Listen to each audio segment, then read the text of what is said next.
Hello and welcome to episode 476 of Geektown Radio. I'm your host, Dave, and we have another guest host with us this week, once again from the Traitors. Miles Asteri is joining us from season 2. Do you just want to introduce yourself? I'm Miles. I was on season 2 of the Traitors, like you said. I was famously known for poisoning one of my co-stars with Fizzy Rose. So, and I've had nothing but Fizzy Rose since. So I'm very thankful that it ended that way. Yes, not a bad thing. Gets your Fizzy Rose whenever you go out. Can't be a bad thing. Exactly. And it's really weird because obviously I get loads of free alcohol, but then when I buy a round of drinks, no one wants to take them off me. So it's working in my favour. Yeah. You sure you don't want to drink? I promise it's not poison. Oh dear. We'll talk a little bit about your time on the Traitors coming up a bit later, but we'll start off like we usually do with our reviews of stuff that we've been watching fairly recently. You go first. What are some of the TV shows you've been watching? To be honest, so I've been watching, I've got a guilty pleasure of watching some dirty reality TV shows. Of course. So things like Real Housewives, I've actually got my husband involved with that, so I'm going to start a few seasons from scratch. But the Real Housewives of Salt Lake City has just kicked off, and as always, it's kicked off with all the drama. So I like to live quite a drama-free life and then watch it on TV. But I've also, to feed my kind of dark side, I've started to watch Yellowjackets. Yes. Which is a bit on the dark and mysterious and weird side. I haven't finished season 2, but season 1 left me in a bit of a cliffhanger, so I'm starting to delve into that really. But yeah, I've quite an eclectic taste, so anything that's dark and dreary I have to watch on my own because my husband likes kittens and butterflies, and then some of the kind of softer stuff we watch together. Yeah. I've got one of my regular co-hosts, Matt, has actually been podcasting on Yellowjackets. He did a week-by-week thing as the third season went out, and absolutely loves that show. And I've not started it yet, and it's on my list of like long things to get to. Yeah. So I really like that. The Real Housewives, there's so many of those. Yeah, the franchise has got so big. I've been an OG for The Real House for a long time, but I watched Beverly Hills, Atlanta, and Salt Lake as like my go-tos. Never loving the drama front. There's always a bit of scandal going on. So yeah, I'm getting fed the drama that I don't have in my everyday life through that. But yeah, it's got bigger now. It's got so much franchise going on. But yeah, it's fun. Yeah, no, it is definitely fun. I noticed one of the things you put on the list was K-pop demon hunters. I know you've got 2 small children. I have got 2 small children. So basically what happened was it was summer holidays. I was working from home and I was like, I need you to have something on so I can concentrate and do some work. So I put it on in the background and I was in the living room watching it with her, but I was concentrating on my work. And I kept on finding my eyes wandering off. Oh, this song's actually quite catchy. And what's going on? And I enjoyed it. It's very much like a guilty pleasure I've watched more than once. But the songs are so catchy and the storyline's quite good. And it shows that it's got a really good message that you might hide a secret and something that you might be shameful of or embarrassed about. And then it's okay to have. So not only is it really catchy and I find myself singing the songs, it also has a really good message. Yeah, it's blown up to be such a huge thing for Netflix. I imagine they are going to make more of them because it's a movie, isn't it? So yeah, but yeah, it was mentioned, one of my co-hosts mentioned it a few weeks ago when it first launched, and then it just was everywhere the week after. It's funny because I put it on when it first came out, and I thought this is not going to be, when you start watching films, especially kids' films, you think it's not going to be anything. And then you start seeing adults singing it, there's other parents singing it, and you go to parties and it was, K-pop demon hunt. Oh my gosh. And then you hear more and more people have watched it, have been subjected to the songs. But I'm sorry, not sorry that I like it.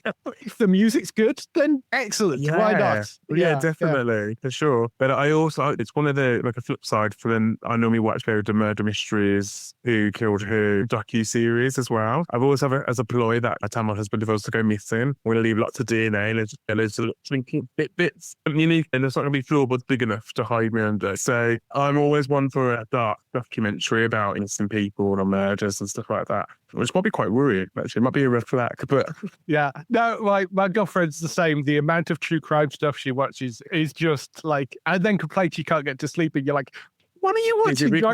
Maybe because you've been watching about all these men. Yeah, and it's weird that sometimes you find it enjoyable to watch. I'm thinking, is this weird? It's like an oxymoron. Like, it's strange that I'm enjoying this, but I also find it really fascinating and getting an insight of like people's way of thinking and how something innocent can end up being this massive story. Yeah, sucker for a I mean, there's so much of that true crime stuff around as well these days. I mean, also dramatic crime as well, because you mentioned Thursday Murder Club was on your list as well. Well, that was perfect Sunday viewing, right? It's brilliant. Yeah, someone had said, "Oh, you watched Thursday Murder Club?" And I was like, "No." And they told me who was in it. I was like, "Okay." And then when he started, I really didn't know what to expect. I was like, "Is it going to be like really dark? Or is it going to be quite," and it is essentially quite tongue-in-cheek. But it was like a rainy Sunday and I had it on. And I found it was really nice to see different characters are in quite serious roles, just have a little bit more fun within and they still kind of have a story and trying to call out who did what and whatnot. So very Cluedo. It's giving me Cluedo as a TV. It was a TV show. But no, I really enjoyed it. And it was perfect for a Sunday afternoon. So that's why I recommend it for. Yes, yeah, it's very much got that Sunday feel to it. I think. Hilarious because Richard Osman obviously wrote the novel but didn't have any control over what they did with the TV show. He liked the TV show, but the one thing that they did change is Bogdan, the way his character operates in the film is different to in the book. So he was like trending the hashtag justice for Bogdan. Oh, really? You did him dirty. Yeah. No, I just found it's easy watching, but enough to keep you engrossed about when you want to find out who did what. I don't want to give any spoilers away, but yeah, so I did enjoy that. Like I said, totally recommend it for when you're just dying for the hangover. Yeah. It's really worth going to see that. Yeah. It is really good fun. One of the things I watched, actually, talking of sort of crime things, Frauds, which is this new thing that's on ITV. It started on Sunday night, and I've watched the first episode of it. It's Saran Jones and Jodie Whittaker as this sort of like Thelma and Louise thing going on, basically. Really? It's really fun and quite emotional, surprisingly, in places. But you basically got Saran playing a character called Bert, who is freshly let out of prison on compassionate leave because you find out very early she's got cancer. And she's picked up by a friend, Sam, who is an old con artist mate of hers. And Bert had got arrested for the crime and Sam hadn't. And she's been in prison 10 years. And Sam feels a bit guilty about that because exactly, but come out of prison and it's because she knows she's dying and she wants to pull off one last big legacy job and this art heist of the century that she's trying to rope Sam into, and Sam's not really interested. She's been on the straight and narrow for 10 years and the moment Bert shows up she's dragged back into old habits. Yes, it's quite funny. There's a horribly toxic relationship between the pair of them, but they're really fun to watch. It's quite touching. The humor is great, particularly between the two of them, and they're bickering. And it's obviously she eventually gets convinced to do this, and they starting to put a team together, which is where we end the first episode. But it's co-created by Saran Jones and Anne-Marie O'Connor, who created Maryland, Hull Raisins and Trolley. So she's got some comedy background as well. So it's a really nice mix of the pair of them. Two fantastic leads. We're checking that out. But it's on ITV1 and on ITVX as well. It's called Frauds, but that started Sunday night. So that's certainly worth checking. I love a good fraud story, to be fair. Like, I watched I Love Con Revenge. So it's got the girl originally from Tinder Swindler. It's got the girl in that who basically leads her story, and she obviously got swindled by the guy of Tinder, as the title says. But then you see her then basically support other people who've also been conned out of money. So this is obviously based on real life and true stories. And if you're trying to get them their money back and trying to kind of get their revenge on that. And it's nice to see somebody who's been a victim of that, then also supporting and helping others. They've got a thing of, there's a private investigator that they have, and that's a woman also. She's got this Cagney and Lacey situation of two women trying to help people get their money back. I don't know what it is about like female leads and certain things. I do find myself being a bit more drawn towards that. But yeah, so definitely recommend that too, as we're talking about frauds. Yeah. Fraudulent people. Yeah. That's another good one. That's Netflix, isn't it? That one, I think. That's Netflix, yeah. And once again, I was on my docuseries search of what can I watch, what can I get into, and yeah, that was one of the ones because I'd already watched Tinder Swindler, followed her story then of helping other people in the same situations. It's quite cool. Yeah, they do quite well with some of those the sort of true crimey kind of things on there. And Tinder Swindler was huge. I seem to remember when that came out. So, yeah, it's just weird how you feel like people can get so engrossed and then they part with it such large amounts of money, and you hear obviously multiple stories of people doing the same thing. And I think you get the viewer's privilege. You'd be like, oh, don't be silly. Why would you do that? And that's so silly. And they're fools. But actually, when you hear the story play out, you feel like these people they are con artists. That's the whole thing. And they play the long game. So many relationships have gone on for years, and then they go after these big, large amounts of money. Yeah, it's crazy. Yeah, there are some crazy things. Speaking of crazy things, one thing I have been doing over the last few weeks is watching Scandal, which is 7 seasons long, and it's all on Disney Plus. If you want to go and it's Kerry Washington in the lead role as Olivia Pope, who is this hotshot kind of fixer, works in Washington, D.C., and she has a complicated relationship with the current president, and that's where you start with it. So it's from Shonda Rhimes, so it's a Shondaland series. Okay, yeah. Did you ever see How to Get Away with Murder? No, I never didn't, unfortunately. No, that's not Viola Davis, is it? Yes, that's the Viola Davis one. I do love Viola, but I haven't seen it. So that is on my... So I only just recently started watching some of the old things that came out, like Dexter and stuff like that. So I'm very much, when something's really popular, I don't normally end up watching it till months and weeks later. And that is definitely on my list of things to watch. Yeah, the Scandal series, very much, in fact, there is actually a crossover with How to Get Away with Murder. There's a very similar vibe to both of those shows. Right. Scandal is worth watching through. It starts off, as I say, as her as this fixer, and then she gets more and more involved in the White House side of things. And the story progressively gets more and more bonkers, and there's assassination attempts, there's things being blown up, she gets kidnapped. It's days. Yeah. It's Olivia Pope is fantastic as a character. Kerry Washington does a great job. She's got this little sort of team that helps her out around it. But got to the end of the 7th season. It ends okay. There's some people that get away with things at the end, and I would have liked to have seen that character get justice. Yeah, get the comeuppance. Yeah, but I enjoyed the 7th season run. It is one of those things that bends reality to a point where you've just got to say, okay, fine, and just go with it. But yeah, really, really enjoyable. And I love Kerry Washington. Last thing I watched her in was Little Fires Everywhere. Yes. And that was she's a great actress.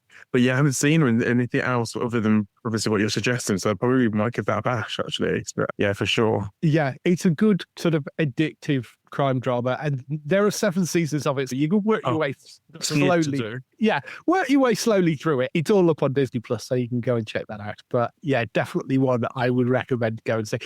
She seems to exist off a diet of red wine and popcorn, that character. Yeah, just throughout the entire show, you never see her really eat anything other than red wine and popcorn. It's crazy. But yeah. It was amazing for it, so. Yeah, no, absolutely. How she keeps that figure with that, I don't know idea. But anyway.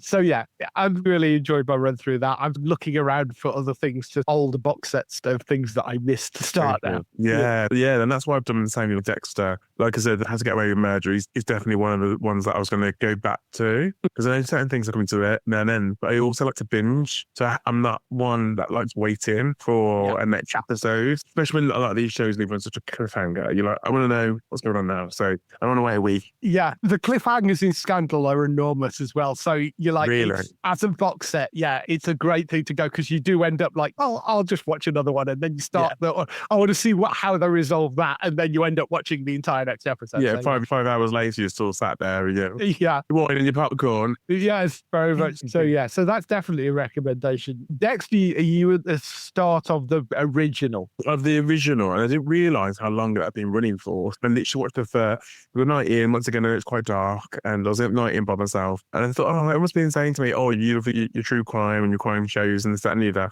Have you watched Dexter? And I hadn't. So I thought, okay, let me start it. And I watched the first one. And I like it once again because I like the kind of psychological, the kind of thinking behind a murderer and how things obviously kind of progress and how people weirdly get into this situation. So I watched the first episode and that's as far as I've got. But yeah, it left me thinking, oh, I definitely will pick that up. But once again, I had to wait for the time and moment when now I'm on my own. Yeah. And there's a few seasons of that to get through. What was the original final season split viewers somewhat in how it actually ended. However, they then, as you might be aware, they've done a follow-up season, and in fact, there's 2 follow-up kind of shows which resolve the ending of the original. And the last of the newer shows, which is, I'm trying to remember which one it is. It was one of them is called New Blood, and then Resurrection was the last one.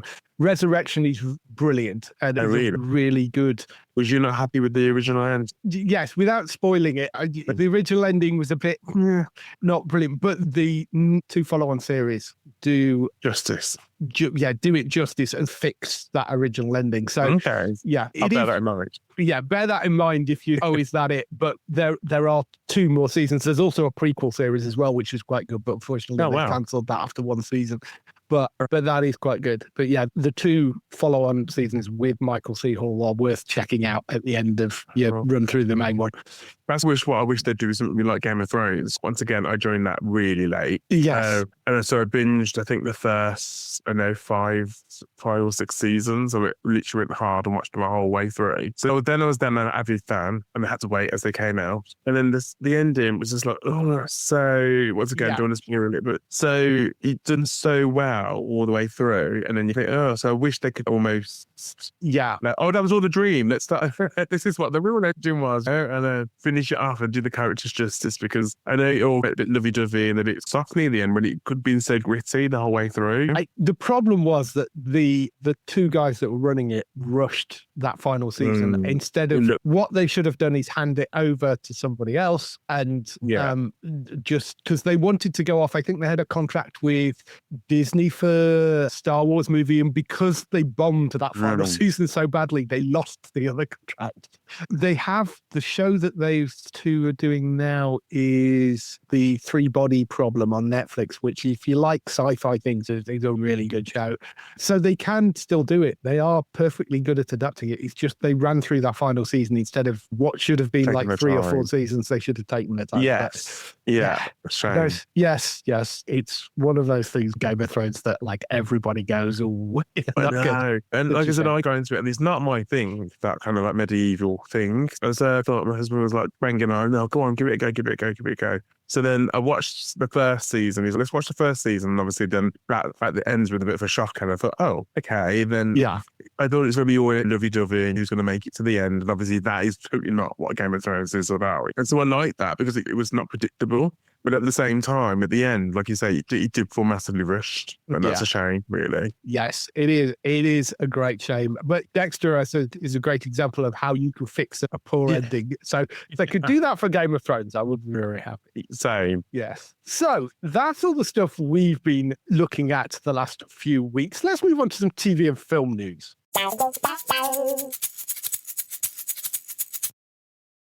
So we kick off the TV and film news with the renewals, cancellations and pickups. We have got quite a few cancellations this week. The Ultimatum Queer Love cancelled after 2 seasons. This was a spin-off from a straight version of the show. You've seen the queer version, have you?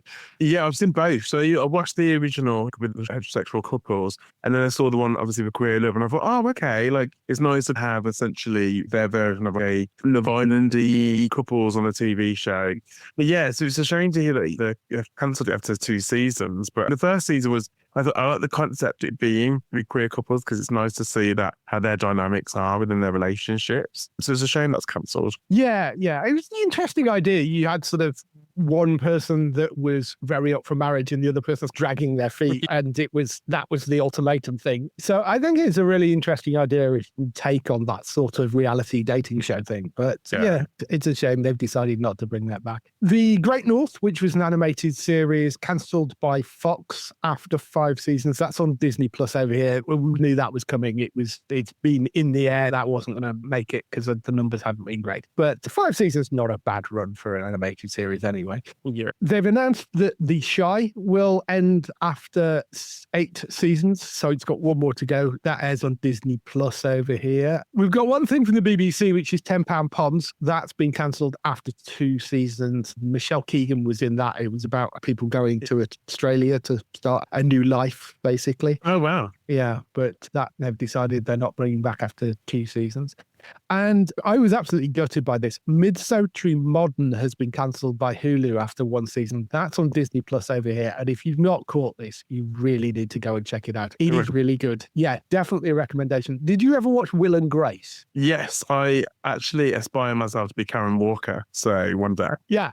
So this is from the same people that made Will and Grace. And what they basically came up with was essentially Will and Grace meets the Golden Girls. So it's 3 best friends played by Nathan Lane, Matt Bomer, and Nathan Lee Graham. And they're gay gentlemen of a certain age who, after an unexpected death, decide to spend their golden years together in a house in Palm Springs. So it's essentially, it is the Golden Girls, but with 3 gay men. 3 gay guys, yeah. Future. And it is hilariously funny. It is, I absolutely loved it. And they've also got the mother in there, his mother, if they lives with them as well. And so it's this really nice setup. It's a very traditional, standard multicam sitcom like Will and Grace was. It very much has that sort of Will and Grace vibe, very snappy.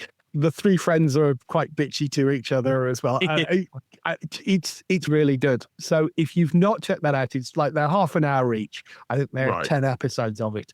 It's on Disney Plus. It's called Mid-Century Modern. I know it's been cancelled after 1 season, but really go and watch that first season because it is hilariously funny. It's a shame it's been cancelled. The thing about the whole kind of humour with Will and Grace is always the delivery, the lines, and the delivery of the characters. That's why I used to love Will and Grace, because Karen Walker being one of my favourite characters from the show, like no one could deliver the one-lines and the punchlines that she used to have. So it's a shame that you kind of got like a spin-off of a different version and it's cancelled, which is a shame. Yeah, it is a real pity that, but I don't know exactly what the reasoning was for it. Yeah. I suspect it maybe just didn't have enough eyes on it, and had it been on a network, I think maybe it would have done, but such is life. We've got some renewals as well. Paramount Plus has renewed Taylor Sheridan's Lioness for season 3, which they've yet, I think, to cancel a Taylor Sheridan show. You may as well rename that service Sheridan Plus at this point, because like literally half the shows on that have a Taylor Sheridan show. But Lioness was a really good one, as are most everything. So that's back. Over on Prime Video, they've renewed Ballard for a 2nd season.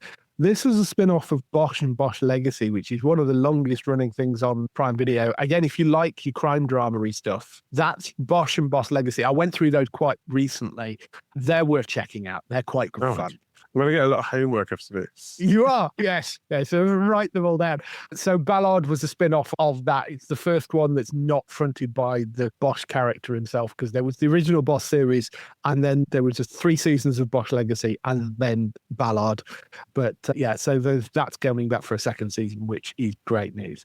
And Graham Norton has renewed his contract with the BBC, so he's getting 3 more seasons. So the current season that's going on, and then 3 more seasons after that, which is great news. That's such a wonderful show. It's a bit of a stamp, and Graham Norton's been going for such a long time. I don't know anything about you watch him age as he's done the show, and he's got these guests on, but sometimes repeatedly. Yeah, I think it's a really good way to extract the norms out of some of these actors and what they've done and some of the normal stories. So I think that's a good shout to have him on our screens. I love the Graham Norton format of bringing everybody out at the same time. And so they interact with each other, which is wonderful. And one thing we don't get a lot of is the sort of straight one-on-one interview stuff either. And I think there's a space for that still, of an hour long, like the Parkinson sort of interviews. those sort of in-depth one-on-one things. And we don't really have enough of those. But I do love the Graham Norton format because it's a bit more sort of party. You do get these wonderful like clips on YouTube of Graham Norton as well, with the little stories and things. I think it's the fact that sometimes you bring such big names on one couch. No one can take themselves too seriously. And if they do, they look silly for it almost. So you end up having these big names on a sofa chatting about everyday occurrences and situations that I don't know if you'd ordinarily get when the spotlight is just on them. But no, I think it's that scenario. It's just like basically people in the living room and the chat. I think it's quite. Yeah. No, it's great. So I'm really happy that's coming back for 3 seasons. We have got some advanced premiere dates as well. There is a new show coming to Sky called Revival, which is a dark supernatural mystery thing. That's coming on the Sunday, the 12th of October. It's based on a comic book and set in a small rural town in Wisconsin where everything changes on one miraculous day when the recently deceased suddenly rise from their graves. But they aren't your typical like zombies shuffling around looking for brains. They are revivers and they return acting exactly like they previously were and looking like they previously were. The only difference is they're now possessed with regenerative healing powers that makes them practically unkillable. So for the townsfolk, they're kind of, they've got loved ones back. This is great. But then there's a brutal murder and everybody starts to look at everybody else sideways. So it's an interesting setup we've had a few of these things where sort of people come back from the dead. There was a phase when there was about 5 shows on that had versions of it. But like this idea, it's got Melanie Scrofano from Winona Earp in the lead. It's got James Elliott in there from JAG. No relation, even though he spells the name exactly the same as I do. But yes, those are the sort of 2 of the main leads for it. Yeah, Revival's coming 12th of October to Sky Max. I think that sounds like an interesting one. It's got murder in it, even though it's supernatural. I think so. Yeah, I don't mind it's supernatural. I watched not long ago the Umbrella Academy and those supernatural powers and stuff like that. That's another one of those shows that I thought, that's really good. Once again, it ended a little bit rare. So I don't mind that. I just have an issue with zombies. Ever since I watched the film 28 Days Later, it just didn't seem, I accept zombies to be dragging their leg around and being really slow. And you're having these fast running zombies after you. It scarred me for life. But this seems a bit more like my bag. I could probably get involved with this a bit more, especially as it's more a return and you can have an understanding of the characters and why they returned and what that. Yeah. So I think that could be quite an interesting one. We've got a little bit of news about Mark Gatiss's Ghost Story for Christmas, which has become a bit of a BBC tradition now. The latest one is going to be called The Room in the Tower. It's based on an E.F. Benson story. It's got Tobias Mendes from The Crown and Outlander and Game of Thrones and a whole bunch of other things. And the legendary Joanna Lumley, Dame Joanna Lumley, I should say, is going to be the 2 leads for that as well. If you're into your ghost stories, that's one to check out around Christmas. Yes. And there was another air date that dropped as well for a show called The Hunting Party, which is new to the UK. It's on You and Alibi. It's coming Thursday, the 22nd of October at 9 p.m. with all episodes available on demand. I love the sound of this. It sounds like one of those wonderfully bonkers, over-the-top, blacklist, blind spotty sort of silly things. It opens with this big explosion at a place called The Pit, which is a top-secret underground prison built to house the most dangerous criminals in America, the kind of people so dangerous the government doesn't want to admit they even exist. When the smoke clears, several prisoners are unaccounted for, including notorious serial killer Richard Harris, cue panic in Washington and frantic assembly of a task force to sweep it all back under the rug. So it's got an FBI profiler called Bex Henderson, played by Melissa Roxbridge, who's in Manifest, is the lead in it. You've also got, there's a sort of who's who of people from like network TV on there. You've got Patrick Sabagani from Flash in there. You've got Josh McKenzie from La Brea. You've got Sarah Garcia from Ride and Nick Westchester from Revenge as well. So there's a really nice cast there. I love Melissa Roxburgh. She was fantastic in Manifest, which is another wonderfully bonkers show that starts off as one thing and turns into something else entirely. What's crazy about this is if you actually look it up on Rotten Tomatoes, this gap between the critic score and the public score is huge. The critics have it at 25% on the tomato meter, The public score, the popcorn meter, which is the public score, 83%. Wow. So there's definitely a difference of opinions. It's not exactly high quality TV, but the audience seem to love it. Yeah. It has been renewed for a second season as well. It does sound a bit like the sort of Blacklist meets Blind Spot, but with serial killers. So, I love both of those shows. They're wonderfully silly and go horribly off the rails at times, but great fun. So, I think it's called The Hunting Party, 22nd of October on You and Alibi, and all available on demand as well. I will be checking that out, definitely. For sure. The other thing, of course, that lands this week is Celebrity Traitors. From Dum Dum, is coming from, I think it's going Wednesdays and Thursday nights at 8 p.m. on BBC One. So you have a little experience of that show. Attached, yeah. What possessed you to apply? Apply for it. We had Theo Main on a few weeks ago from season 1. Yes. And with him, obviously, he had no idea really what he was getting himself into. But at least you've got one season to know what it is.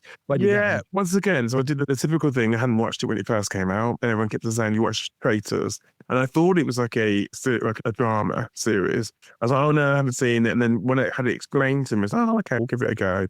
And then once again, hooked, because obviously it once again leaves you on a cliffhanger. Yeah. Which is good. Once again, I was able to binge it all in one sitting. So I'd watched it and I thought it was really good. But because I'd watched it so late, about 2 weeks later, I saw a clip on social media of Claudia saying, we're casting for season 2. Because it was quite fresh on my mind, I thought, oh, that'd be really fun. One night I applied, obviously thinking, I won't ever be picked. And I'm going to be on the show, but it was good to apply. And then, more and more rounds and interviews kept on happening. They're like, yeah, great. And then they said, she's going to be on the show. And I was like, I applied, not expecting to be on it. I didn't expect you to go this far. And now what do I do? But I think the reason was, for myself, is that I've done in my mind, all the goals I've set up to do, get a profession and find somebody, settle down, buy a house, have a family. So I did all that. And then why not just do a random curveball and apply for a TV show on the BBC? Why not? That's something else to shove on your CV.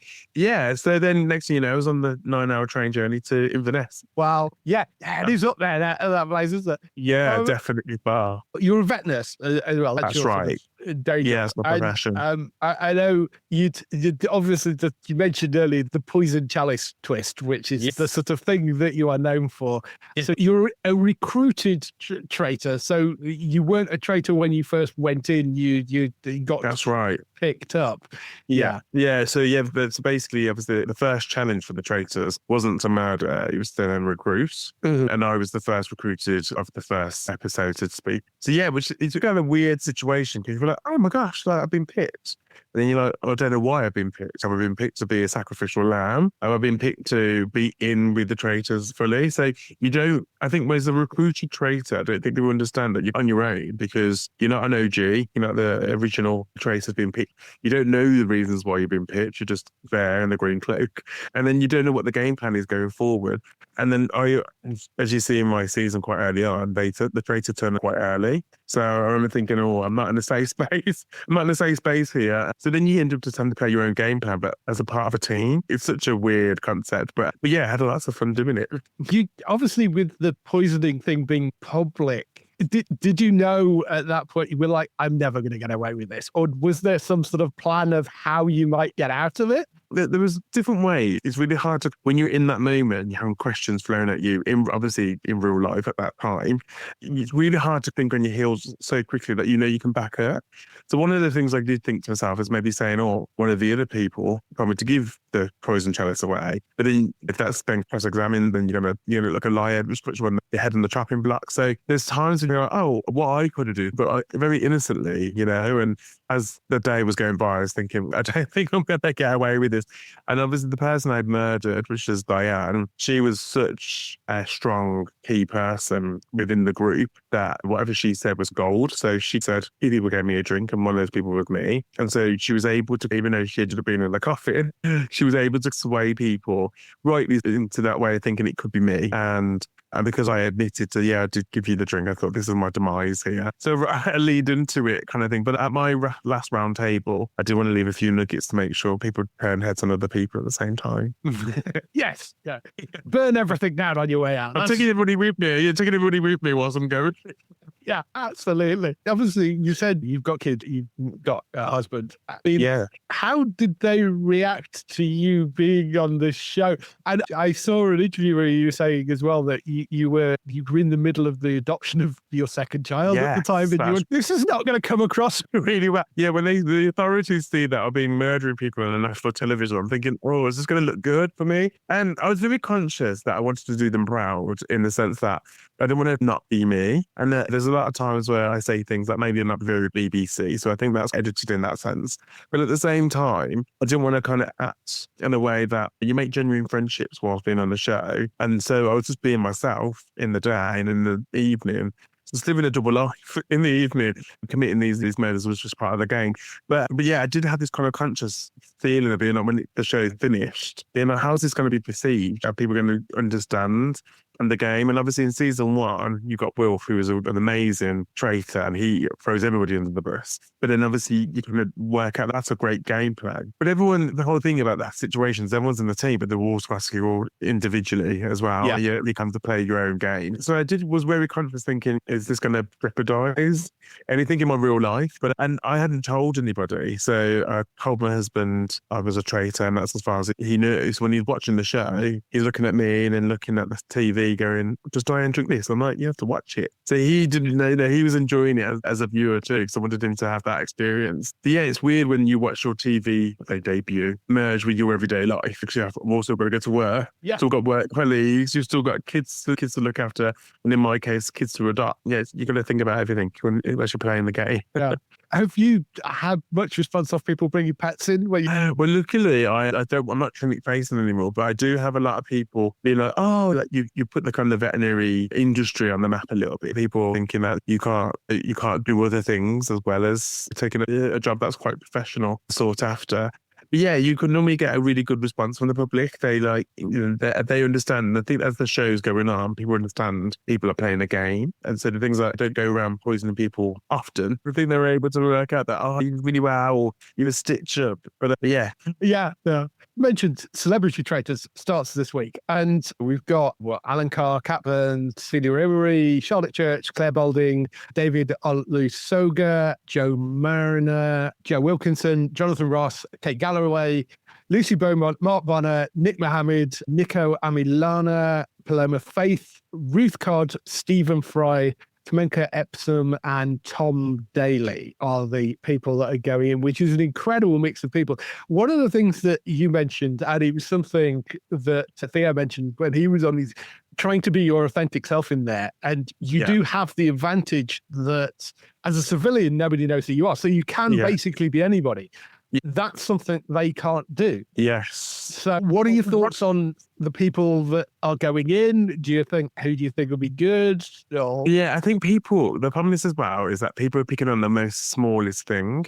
So as an everyday person, they don't know what those small things are. Oh, you look this way, or you said this one sentence, and they don't understand your sense of humour or where you're coming from. Obviously, these are really well-known people. However, I do think some people will just assume that, I think Alan Carr or maybe Paloma Faith, because they've got that humour, cute face, innocence about them. I think they do really well as a traitor, but then is that predictable? So once again, you're kind of already thinking, oh, are they going to make the people who are quite, I say innocent, I say the word innocent in inverted commas, to be really good traitors? But then once again, the innocent people normally get turned on because they are playing it quite cute. Like Tom Daly, once again, really innocent. Would he be really good as a traitor? Then maybe he's somebody that he might be recruited as a traitor. See, I think you've got these ideas and these preconceptions of people from what they've done on TV or in the kind of public eye. I think they're going to be quite hard to fight against the grain of what they think they know about the people that are playing a game. And it gets buggy on the whole show. People do turn on each other.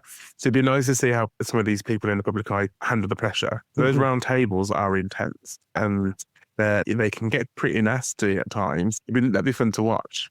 Yeah, I'm very interested to see Stephen Fry in this because Stephen Fry does not do this sort of show. So I think that's good. And we know he's incredibly intelligent. He's also seen as quite cuddly national treasure. So again, would be an interesting traitor. Tom Daly, you're absolutely right, will make an incredible traitor on the surface because he is seen as so wholesome. Yeah, exactly that. But the cheeky people like Jonathan Ross might be thinking, oh, he'd be really good to be as a traitor, but is that too presumed? And then once again, because we know his character, I think it'd be interesting to see how people pick that out. But then also as well, people have in their minds when you're playing the game, oh, you're definitely not a traitor. But they don't know. The faithfuls have no idea, but they make these ideas and they have to really quickly and quite early on. So it'd be interesting to see whose natural everyday personality has that kind of that magic for the show. Yeah, it is, I think, going to be a really interesting one and quite different to the civilian version because of the fact that we have, as an audience, preconceived ideas of some of these people. It is going to be interesting to see how these people come out of it as well. Yeah, definitely. And whether they're changed in any way. Yes, tarnished in any way for some of the things that they do in there. So I'm really interested to see this. Celia Emery will be another one, which would be a really interesting kind of traitor because she's, again, another national treasure. Yeah, and Charlotte Church, the voice of an angel. That's the kind of person you'd think, if I had Claudia's job of touching people and making them traitors, these are some of the people that I probably would have chosen because I think it would be interesting to see somebody who even is quite innocent and quite nice. It's something that's not that easy to do. Yeah. I don't know. Charlotte Church, I think, has a side to her that could quite easily be poisoning people. Look at season 1, Amanda. She's a little Welsh dragon. She did really well. And once again, really unsuspecting, did the traitory part really well. Right? So you are surprised by some of these people that are so innocent that actually do have quite a dark side. Yes. Yeah. It's really going to be interesting to see some of these people on there because there are some big names in there as well. So yeah, it kicks off on Wednesday at 8 p.m. and it's running Wednesday, Thursday nights on the BBC for Celebrity Traitors. I'm sure we'll both be watching that, definitely. Yes, most definitely. I think my eyes will be glued for sure. We have got a few bits of other news as well. One of the big stories that dropped this week was that the BBC have confirmed the return of Peaky Blinders for 2 brand new seasons set in the 1950s. So the original show obviously started in 1920 something and then ran up until the Second World War. They've then got this movie coming out, which is going to be featuring Cillian Murphy as Tommy Shelby back in the film called The Immortal Man. It's coming out on Netflix next year. That's set during the Second World War, during the Blitz. We don't know what or who out of the original cast might be coming back in this, because if Tommy survives that film, which is a very big if at the moment because of the way they're talking about it, the character of Tommy would only be in his 60s. So it's perfectly feasible that he could be around. But the way they're talking about it, they're saying it's set in 1953. It's a new era of Peaky Blinders, shifts focus to the next generation of Shelbys. Birmingham's still scarred by heavy World War II bombing. It's been rebuilt out of steel and concrete. The construction boom sparks a vicious contest for power, with the Shelbys once again at the heart of the storm. So the fact that they're talking about a new era of Shelbys does make me think that they're going to end Tommy's story with that movie. But if he is back and he's just passed the torch on and he's gone off somewhere else, maybe there's that. And there are other characters that could be around. I can carry on. Yeah. Once again, I did try Peaky Blinders, but the accent thing really upset me. I mean, as a native Birmingham. As a native Brummie, obviously we're so well known for our accents as well. And obviously, I know that's changed over time, but people will go, oh, the Brummie accent, it's so poignant. So when the accent wasn't sitting right with me, it's my bag, it's my kind of thing, gangsters and that kind of, even the era, I would have been totally all over. But I think the whole Birmingham accent not sitting right with me just upset me. However, it is one of my things to go back to and give it a second time. I know I love Cillian Murphy. I think he's a great actor. So it is on my agenda, but because I gave it a go at the time, I was a bit like, oh, I'm not quite sure if I can do this to myself. But when they're ready to start it up again. Yes, it is worth going through, I think, if you can get past some of the slightly dodgier accents in there. And it does get better over the seasons as well. But it's a really wonderful story. And I think this is an interesting way of moving it forward, setting it in the 50s. So I'm very intrigued to see this. It is being filmed in Birmingham as well. It's at Digman's Lock Studios, which is Stephen Knight's new studio that he set up. Oh, amazing. So it's bringing work and stuff to Birmingham, which is fantastic. And yeah, I'm looking forward to that. But as I say, we don't know who the cast is at the moment. They haven't announced that, but they've 2 seasons of 6 episodes the BBC have ordered, and internationally it'll go out on Netflix. Oh, amazing. Over on Netflix itself, they dropped out of nowhere a really interesting interview program. We were talking about doing one-on-one interviews earlier, and this is that, but it's a really interesting one. So it's called Famous Last Words, and the first episode that they've dropped is with Dr. Jane Goodall, who we sadly lost this week. She was the ethologist and conservationist known for her work with chimpanzees. She passed away on Wednesday in LA at the age of 91. She'd been in the United States on a speaking tour at the time of her death. If I could still be doing speaking tours at the age of 91, I would be very happy. Phenomenal person. But apparently what they did was they recorded earlier this year. They started this Famous Last Words strand, which is privately recording interviews with people who are coming towards the end of their life. The understanding that the interview will only be released after their death. So this isn't like a sort of cobbled together sort of clip show thing like you get when anybody dies. This is something which they are specifically told this is not going to be released until after you die. And it's Brad Falchuk is the person that is doing the interviewing. He's actually one of the people who worked with Ryan Murphy quite a lot. He was involved with Glee, An American Horror Story.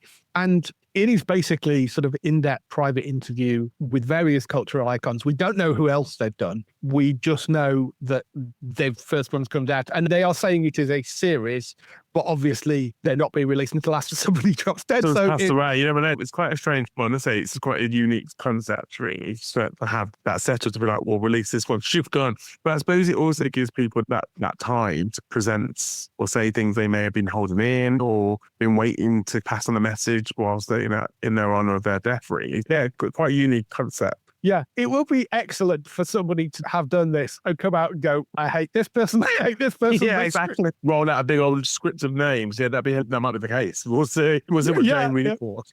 Yeah, I mean, you can actually go watch the Jane one. It is up right now. And I don't think she did that. But yeah, it would be, we don't know who else they've spoken to. Attenborough will be another one which you think might do an interview like this, but there are Dick Van Dyke is getting up there. I mean, he's hit 100. And there are people around the world who are iconic and are of an advanced age, and we don't know who's done these, but it's really interesting how they're recording it as well, because it is literally just the two of them in a room and all the cameras are controlled remotely. Literally just the two of them in the room together, so it makes it fairly intimate and quite revealing kind of conversations. That is quite fascinating. It's called Famous Last Words. The Jane Goodall episode is up on Netflix right now, so you can go and check that out. There was one other piece of news which was announced by one of the trades that apparently Disney Plus are developing a zombie horror series called Afterlife with Archie.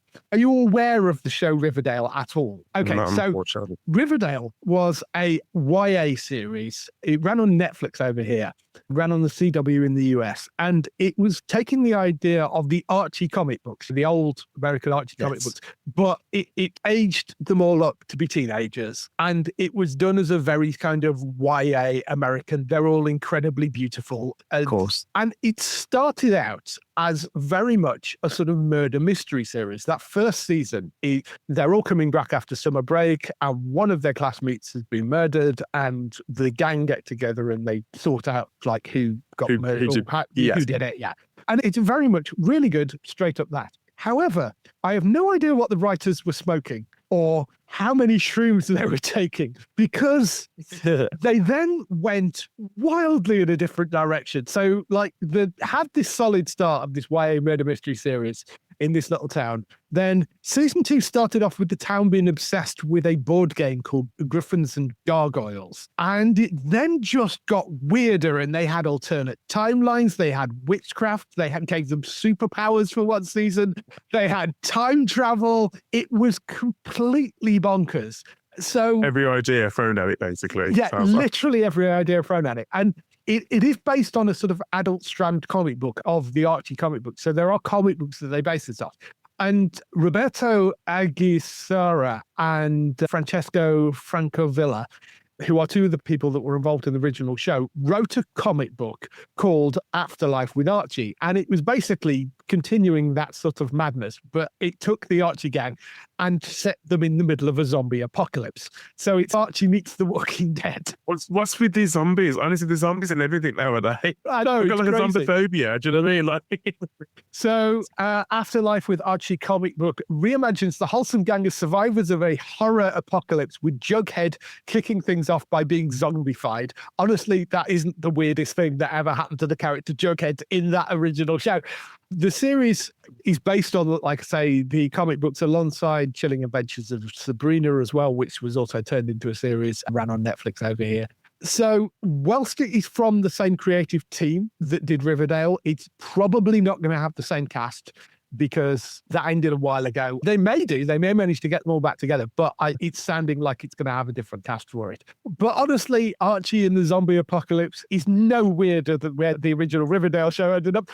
Sure, why not? why not? Yeah. I think to myself, where do the people get these concepts from? Like in the boardroom, they said, we're going to do this and this. Like Sharknado, where the hell did somebody think to yourself, it's going to be a tornado with sharks in it? Who signed that off? Yeah, we'll look at the bumpy ride, but yeah. Yeah, you do look at some stuff that comes out and go, how did this get greenlit? Yeah. I don't get it. Yeah.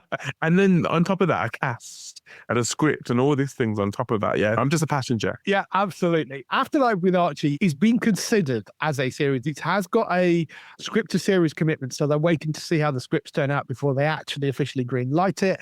But Right. And it's been done for Disney Plus, not for Netflix or CW, which was where the original show was in the US. So we'll see whether this turns around or not. But sure, why not? Why not? So that's all the news we've got for this week. We've just got a few highlights for next week coming up.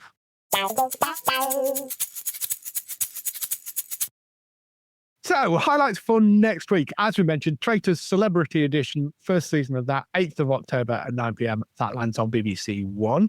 We've got season 2 of Dreaming Well Black. That's coming on BBC 3 on the 9th of October at 10:10. Then Grey's Anatomy returns for its 22nd season. That's on the 10th of October. That lands. The Last Frontier, which is a new Apple TV Plus series, that's coming on the 10th of October as well. That's a lone US Marshal jurisdiction is turned upside down when a prison transport plane crashes in a remote wilderness. It's from the people behind the Blacklist. That would probably go wildly off the rails at some point, but yes, there's that. Hunted, the Channel 4 series, returns for an 8th season. This is the reality show where people go off and try to hide, and it's basically a massive game of hide and seek. Yes. So that's back on the 12th of October at 9 p.m. Marvel's Runaways, which was a superhero Marvel show that was out for 3 seasons. ITVX have picked it up as one of their box sets. So that is landing on ITVX on the 12th of October. Revival, as we mentioned earlier, that's coming to Sky Max on the 12th of October as well. That's at 10 o'clock on Sky Max. New Sally Wainwright drama, Riot Women, which is a comedy drama about 5 menopausal women who form a punk rock band, which looks fantastically fun. That's coming to BBC One on the 12th of October at 9 p.m. Then The Offer, which is the limited series drama about the making of The Godfather. That ran on Paramount Plus originally. ITVX have picked that up as well. So if you haven't got Paramount Plus, you can get it there, 12th of October for that. And little no cartoon called The Simpsons returns for its 37th season. That's on the 13th of October on Disney Plus. They've announced they've got another movie coming for The Simpsons as well. Have they? Yeah, there's another movie coming for The Simpsons.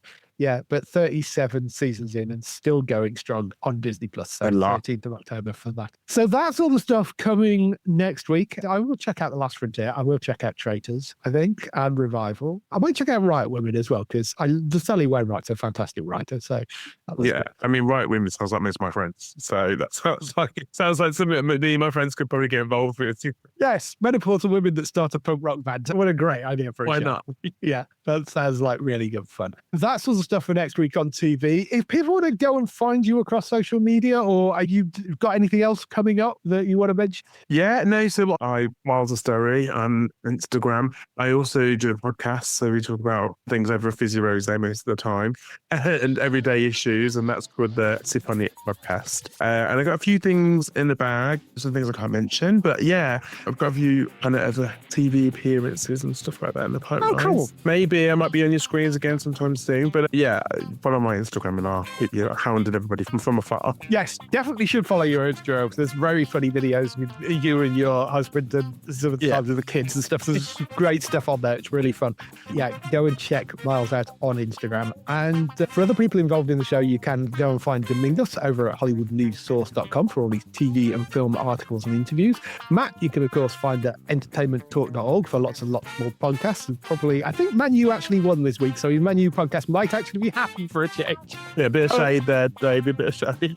Yeah, he's really, I think some of them have just been him crying for an hour. I think Daryl, you can find at HollywoodNorthNews.net for all those TV series you are shot in Canada. For us, you can visit the website at geektown.co.uk throughout the week and see all the latest air date information. If you want to get in touch with your questions or comments, email us on podcast@geektown.co.uk. Leave a message on the website page. Find us at Geektown on Twitter, on Facebook at facebook.com/Geektown, YouTube at youtube.com/Geektown, Blue Sky at Geektown, Instagram at Geektown UK, TikTok Geektown UK, and Threads at Geektown UK. That is everything. We shall see you next week. Bye-bye.